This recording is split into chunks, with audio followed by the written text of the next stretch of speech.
In the year 1959, a pivotal moment in modern geopolitics occurred when 12 sovereign nations gathered to sign a historic treaty that would effectively seal off an entire continent from the rest of the world for nearly a century. This was not a measure designed to prevent conventional warfare, nor was it a standard agreement regarding colonial boundaries.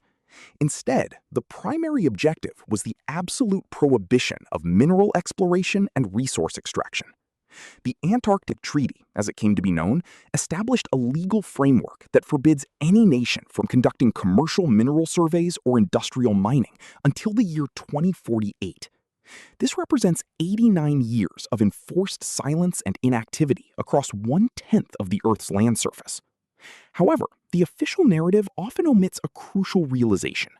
The signatories of this treaty did not necessarily need to conduct new surveys. There is substantial evidence to suggest they already possessed a comprehensive understanding of the continent's hidden wealth. What they discovered during the early 20th century was so profound and potentially world-changing that they concluded the only viable solution was to ensure no other entity could investigate. If you are intrigued by the hidden history and the suppressed narratives that global powers prefer to keep out of the public eye, I encourage you to subscribe. I explore these forbidden topics and historical anomalies every week. Now, let us delve into the reality of what lies buried beneath the Antarctic ice. To understand the present state of the continent, one must first recognize that Antarctica was not always a frozen wasteland. Geological records and paleoclimatic data indicate that approximately 15 million years ago, Antarctica was a temperate landmass characterized by vast forests and a diverse ecosystem. Going back even further, approximately 200 million years, it served as a central hub of Gondwana, the ancient supercontinent that once united South America, Africa, India, and Australia. This region was far from a barren void. It was prime geological real estate. It featured lush vegetation, complex river systems, and based on our extensive knowledge of the other continents that shared its geological history, massive mineral deposits. Despite this, the official stance of the scientific community remains that the contents beneath the ice are largely a mystery.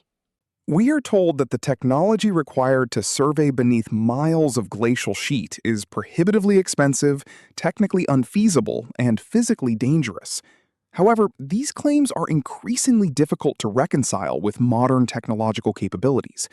Ground-penetrating radar has been a functional tool since the 1970s, and contemporary satellite imagery is capable of detecting specific mineral signatures, even through thick layers of ice. We possess the sophisticated technology required to map the ocean floor at depths of 7 miles, yet we are asked to believe that the landmass beneath the Antarctic ice remains an impenetrable enigma. The reality is likely much simpler. The global powers do not want the public to look because they have already completed their investigations. Their findings were so significant that they necessitated a total lockdown of the continent. Consider the events of 1947. Specifically, Operation High Jump.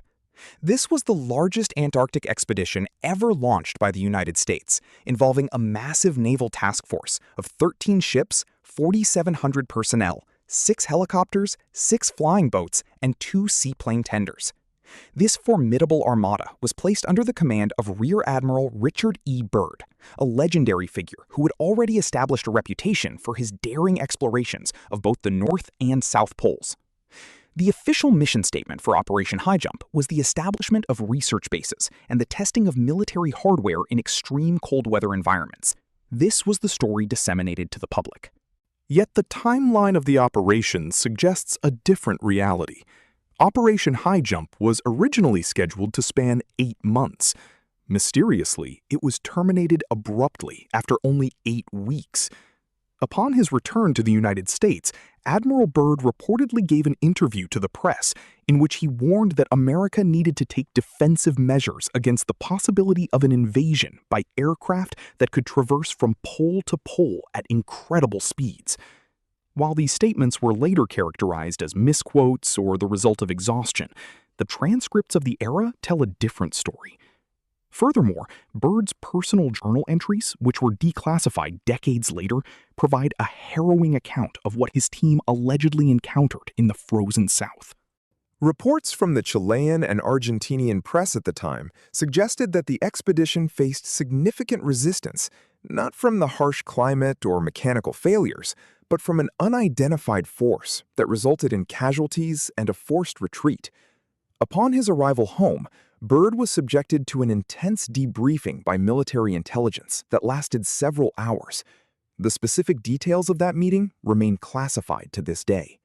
Within 12 years of the mysterious conclusion of Operation High Jump, 12 nations met in Washington, D.C. to formalize the Antarctic Treaty. These were the same nations that had been conducting their own clandestine expeditions throughout the 1950s. The timing of this agreement is particularly noteworthy. In 1959, the world was deeply entrenched in the Cold War. The United States and the Soviet Union were ideological rivals who disagreed on nearly every facet of global policy. They were engaged in a massive nuclear arms race, a competitive space race, and numerous proxy wars. Yet, in a rare display of total consensus, both superpowers agreed to the demilitarization of Antarctica and the prohibition of mineral exploration until 2048. Even the Soviet Union, a nation chronically desperate for the natural resources required to sustain its massive industrial and military complex, agreed to leave an entire continent untouched for nearly a century. Such cooperation is entirely inconsistent with the standard geopolitical behavior of the Cold War era.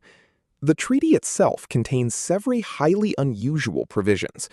Article 1 strictly prohibits any military activity, while Article 5 bans nuclear testing. However, it is Article 7 that reveals the true nature of the agreement. This article grants any signatory nation the right to inspect any other nation's facilities in Antarctica at any time without prior notice. This level of transparency was unprecedented, especially between the US and the USSR during that period. Curiously, this transparency does not extend to mineral surveys, which were banned outright under the 1991 Protocol on Environmental Protection, an extension that pushed the moratorium to the year 2048. The official justification for this delay is environmental preservation, aimed at protecting the pristine Antarctic ecosystem. But if the goal were truly permanent protection, why not ban mining indefinitely? Why select a specific expiration date nearly 5 decades into the future?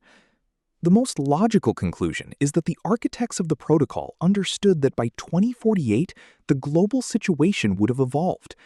They likely anticipated that the resources under the ice would become so essential to human civilization that extraction would become a necessity, or that the original secret would no longer be relevant. By choosing a date so far in the future, they ensured that the individuals who were original witnesses to the truth would no longer be alive. What exactly did they find? Geological surveys conducted before the 1991 ban revealed that Antarctica sits atop one of the most concentrated mineral belts on the planet. The continent is believed to hold coal deposits exceeding 500 billion tons and iron ore reserves that dwarf those of Australia. It is also rich in gold, platinum, copper, uranium, and rare earth elements in concentrations found nowhere else. However, the most startling discovery may not be a mineral at all. In 2001, a joint Russian-American research team utilizing ice-penetrating radar identified a massive anomaly near Lake Vostok. This anomaly, measuring approximately 250 miles by 100 miles, displayed a perfect rectangular geometry, a shape far too precise to be attributed to natural geological processes. While official sources labeled it a magnetic anomaly or a variation in the Earth's crust, whistleblowers from the Russian team claimed it was a massive structure buried under 2 miles of ice, emitting a thermal signature that defies explanation in such a frigid environment. This anomaly provides a compelling reason for the existence of the treaty. The agreement was likely not created to protect wildlife or prevent war, but to ensure that whatever remains hidden beneath the ice stays there until the global elite are prepared to claim it. As the year 2048 approaches, The world's superpowers are already positioning themselves for the next phase of Antarctic history. If you want to remain informed about these developing stories and the secrets of our past, ensure you are subscribed. We will continue to monitor the ice and the secrets it holds.